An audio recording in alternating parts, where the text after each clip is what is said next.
My parents decided to move to the countryside and gave me an apartment. Perhaps they just didn't want to stay in that house because of the tragedy associated with it. I once had a younger brother, Lucas. When he was 7 years old, he died. It was the worst day of my life. My brother was playing with his friends in an unfinished house. The boys were running up and down stairs that had no handrails. Lucas fell from a height and hit his head. He died on the way to the hospital. Mom and Dad were sobbing hard, and I was sitting alone in our room. I couldn't believe it. I stopped believing in God that day, figuring He wouldn't have let that happen to my brother. The room we lived in was bigger and brighter than Mom and Dad's, but as soon as my parents moved to the country, I immediately moved into their bedroom. The tragedy happened 12 years ago, and I was still sad to stay there, and I regretfully abandoned my cozy corner. There was nothing left of the old childhood room. On the walls hung bookshelves filled with favorite books. In the corner stood a comfortable chair with soft cushions, and next to a small table for a cup of coffee. By the window was the desk where I worked. On the windowsill were flowers and plants, and against the wall opposite is an upholstered bed and a closet. It took a long time to set up the room, but I didn't want to go in there. Now I was in my parents' former room sleeping on a big old bed. For a whole year I never heard any suspicious rustling or knocking in the house. Never even the thought that something strange could happen in a closed room. One day when I came home, I noticed something extra in the empty room. I sensed a change. Some faint shadow appeared on the walls. I stepped forward and began to examine what was hiding behind the door. It was a photo of me, a big picture behind glass and in a wooden frame. It was like I was dead. Everything around me seemed alien and mystical. I didn't remember such a picture. It meant that someone had come to my apartment, hammered a nail into the wall, and hung up the picture. I didn't give my keys to anyone, but apparently someone had a duplicate, and that someone was clearly not my friend. No one close to me would make fun of me like that. I had no enemies. Everything pointed to the fact that only a psychopath could have pulled such a cruel prank. I ripped the portrait off the wall, threw it to the floor, and kicked it with my shoe. The glass cracked. I had to get the locks changed right away. I called a firm that worked in my town. They told me they couldn't make a new lock today. I had to find the key to the lower lock. I did not rule out that the burglar had a duplicate, but 2 locks were more reliable. Then it occurred to me that the intruder might still be in my house. I took a hammer and scrutinized every corner. I checked the closets, looked under the beds, and finally made sure there was no one else in the apartment.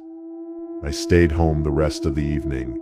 No one would be able to enter the apartment and go unnoticed, but I was in for a surprise in the early morning.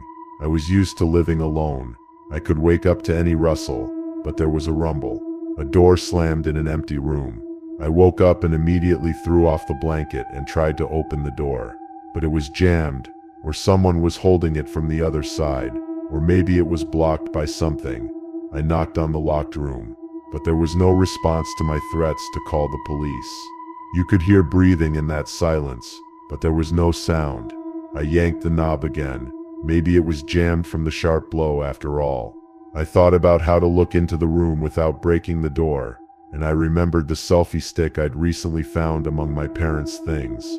I stood holding my phone on the selfie stick in front of the window for a minute and then reviewed the footage.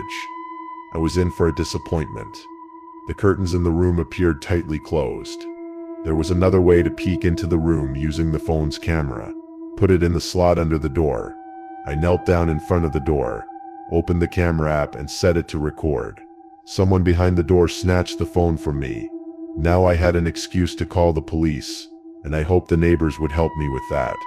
Went to the exit and my keys were gone. They'd been stolen. It got scary. I found myself locked in my apartment with no phone, and someone was waiting for me, locked in another room. The person in the locked room made his presence known. The floor creaked and there were strange sounds. Fear and anxiety slowly built up in my chest. Who could the person who had crept into my apartment be? Maybe some crazy person wants to rob me. But he's a coward. That's why he took my phone away. He doesn't want to deal with anyone else. I figured I'd take advantage of that. I opened the windows and started calling for help. Still no one outside. I didn't know what time it was, but people should have woken up by now. The playground was still empty, and the store still had no lights on. It was like the town had died out. I went back to my room. What if I died and ended up in hell for not cleaning up my brother? I've really spent my whole life blaming myself for that. My mom always asked me to look after my brother, and I was just a kid myself. It took me years to convince myself it wasn't my fault. A terrible sound rang through the apartment. The doorknob began to move, as if someone was trying to open it. I lay down in the corner, because I wasn't ready to face whoever was hiding in the room. But the door remained closed. I sat in the empty room and didn't know how I could get out. A loud bang was heard outside the door of the room. I dropped the glass I was trying to drink from and accidentally stood with my heel on the shard. It hurt like hell, but I clenched my teeth and pulled the piece of glass out of the wound. The cut was deep. The man was still walking around the room, moving something around. He seemed to be preparing for something and waiting for the right moment. The day passed quickly. It began to get dark. The street lights were on, but the windows of the neighboring houses were still dark. I was trapped in my apartment in the middle of an empty city and couldn't get out. When it got dark, I turned on the lights, and suddenly a soft singing sounded from the closed room. There was an echo in the heavy voice, as if it came from a deep pit. Suddenly the lock clicked. The door slowly opened. It was so dark behind it that it was impossible to see anything. I held my breath, waiting for the light to fall on the face of whoever was hiding there. Behind the door stood a thin, death-like creature. Its emaciated body was covered with folds of sagging skin. Its face slumped down a bit, and tears were visible in its red eyes. I felt fear and pity at the same time. The face and weak hands of this creature evoked a feeling of deep sadness. The creature shifted slightly to the side and pointed my fingers toward the interior of the room, as if inviting me to enter. There was a chair behind its back, and a rope tied into a noose was swinging from the chandelier under the ceiling. It had been prepared for me. The creature wanted me to stand on the stool and cast the noose. I started to walk backward. The eyes of the monster looked at me with anger. It did not like my refusal. The creature was stronger than I thought. I felt the strength of its slender arms as its long fingers closed around my neck. The monster placed me on the stool and the rope touched my face. I screamed, hoping someone would hear me. The monster laughed. I craned my neck, bent my knees, and flew down, hitting my head. There was nothing stopping the creature from putting my head in the noose now. I woke up on the floor, in a room that was usually empty. Sunlight was streaming through the curtains. I had been unconscious all night. There was a chair lying in the center of the room, a broken chandelier that had fallen from the ceiling next to it, and a noose on it. My leg was bound with bandages.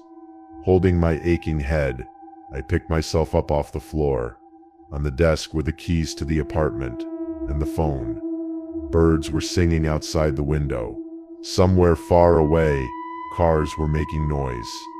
It was a joy to hear this familiar noise, which I had never paid attention to. There was a piece of paper on the table. It was a note asking for my forgiveness. The handwriting was similar to mine. I crumpled the paper angrily. I wouldn't have written that. If that monster had managed to hang me, then everyone would think I'd done it myself. Searching for answers, I began to look for details about the mysterious deaths. If there was anything strange about the deaths of those who were pulled from the noose, and I was right. There were several similar cases. Some people who died suddenly had one strange thing in common.